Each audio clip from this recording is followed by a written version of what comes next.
बात कर लेते हैं विकास के क्षेत्र की बच्चों। ठीक है, आइए हम विकास के क्षेत्र की परिभाषित करें। यद्यपि हम सदैव एक समग्र विकास के रूप में जीवन व्यतीत करते हैं, लेकिन वैज्ञानिक अध्ययन से प्रयोजनार्थ हम विभिन्न आयामों को पृथक करते हैं। किसी व्यक्ति के जीवन में घटित होने वाले विभिन्न विकासों को एक प्रकार वर्गीकृत किया जा सकता है। शारीरिक विकास, क्रियात्मक विकास, संवेदनात्मक विकास, संज्ञानात्मक विकास, भाषा संबंधी विकास, सामाजिक, भावनात्मक व व्यक्तिगत विकास।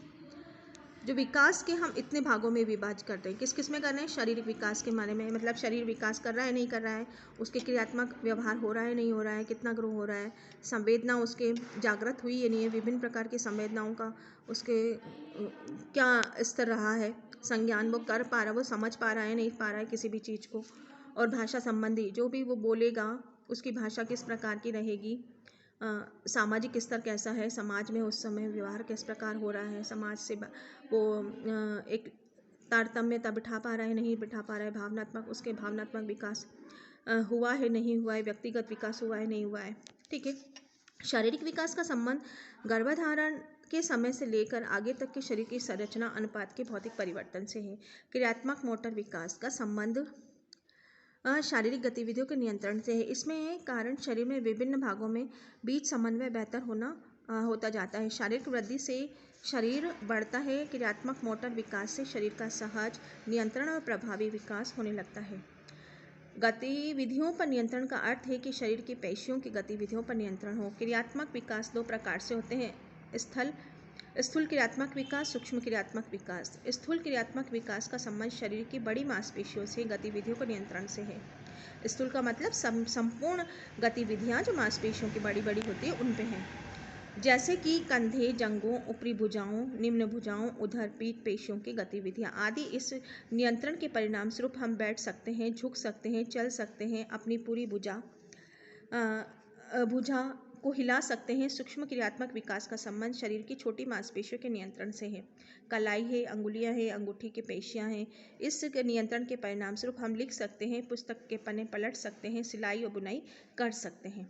ठीक है, अब हम संवेदनात्मक विकास की बात कर लेते हैं। इसका संबंध देखने, सुनने, सूंघने, स्पर्श करने, स्वाद महसूस करने, संवेदी क्षमताओं का विकास से है। हालांकि शिशु के जन्म के समय से ये संवेदनाएं क्षमताएं पर्याप्त रूप से विकसित जाती है, आयु के बढ़ने के साथ साथ अधिक परिष्कृत विकसित हो जाती है। उदाहरणार्थ, कोई नवजात शिशु किसी चेहरे या वस्तु पर आँख पर केंद्रित करता है तो चेहरे 8 इंच तक की दूरी पर होते हैं। क्रमिक रूप से बच्चों की देखने की क्षमता में विकसित होती जाती है, जिससे वे अपने आँखें दूरस्थ और निकटतम वस्तुओं को केंद्रित कर पाते हैं।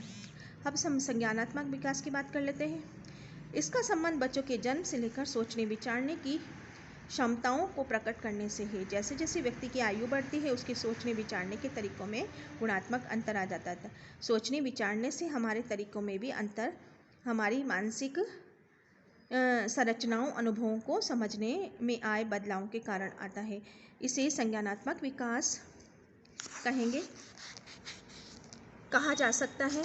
उदाहरण के लिए, शिशु ऐसे व्यवहार करता है जैसे कि उनकी आँखों से ओझल वस्तु कोई अस्तित्व में ही नहीं है, किंतु वही शिशु 1.5-2 वर्ष का आयु के समझने लगता है तो चाहे वस्तु उसकी आंखों से ओझल हो जाए, सामने होती है। ठीक है, भाषा संबंधी विकास की बात कर लेते हैं। भाषा संबंध परिवर्तन से शिशु से है, जो जन्म के समय केवल रो ही सकता था, दूसरी भाषाओं को समझने में, जटिल वाक्यों को बोलने में समर्थ नहीं था, वो धीरे धीरे समझ विकसित करता है, भाषा का विकास होता है उसका। अब सामाजिक विकास का संबंध है योग्यताओं के विकास से है, जो किसी व्यक्ति के समाज के प्रत्याशाओं के अनुरूप व्यवहार करने। समाज की प्रत्याशा मतलब समाज उससे क्या आशा कर रहा है, फिर उसके साथ वो समाज से क्या अपेक्षा कर रहा है खुद। ठीक है, लोगों के साथ संबंधों के निर्णय करने से उनके कायम रखने में समर्थ बनाता है। मतलब समाज उससे किस प्रकार व्यवहार कर रहा है, वो समाज से किस प्रकार व्यवहार कर रहा है, ये उसकी सामाजिक संबंध सामाजिक विकास के दायरे के अंदर आता है। जैसे एक सामान्य बच्चे से एक दुकानदार आशा करेगा कि जैसे कि बालक जा रहा है तो बालक से आशा करेगा कि वो अपनी बात को स्पष्ट कहे। ठीक है, अब वो अपनी बात को किस प्रकार रख पा रहा है दुकानदार के साथ। ठीक है, एक किशोर जा रहा है तो वो उससे अपनी बात को दुकानदार के साथ किस प्रकार रख पा रहा है।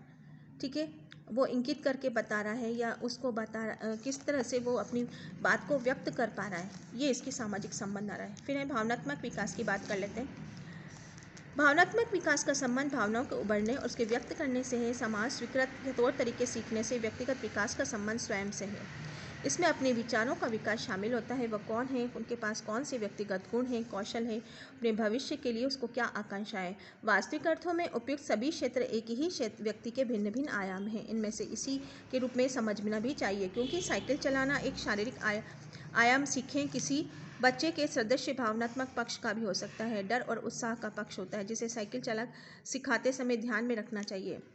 किसी भी व्यक्ति के वृद्धि और विकास में संतुलित आहार का महत्वपूर्ण भूमिका होती है। जैसे जैसे बच्चा विद्यालय में जाने के लिए आयु तक पहुंचता है, उसकी आहार संबंधी आवश्यकताएं बढ़ती जाती है। वस्तुतः 10 वर्ष की आयु से लड़कों लड़कियों की आहार संबंधी आवश्यकताओं में भिन्नता आ जाती है। बाल्यावस्था के वर्षों के विभिन्न चरणों में वर्गीकृत करने के विभिन्न तरीके, ऐसा ही एक वर्गीकृत बाल्यावस्था की आहार संबंधी आवश्यकता के आधार पर किया जाता है, जैसा कि भारतीय आयुर्विज्ञान अनुसंधान परिषद है ICMR द्वारा सुझाए गए वर्गीकरण के निम्नलिखित चरण हम शामिल करेंगे। नेक्स्ट वीडियो में करेंगे बच्चों, अभी मैं बताती हूँ आपको, ठीक है, नेक्स्ट वीडियो में अगला।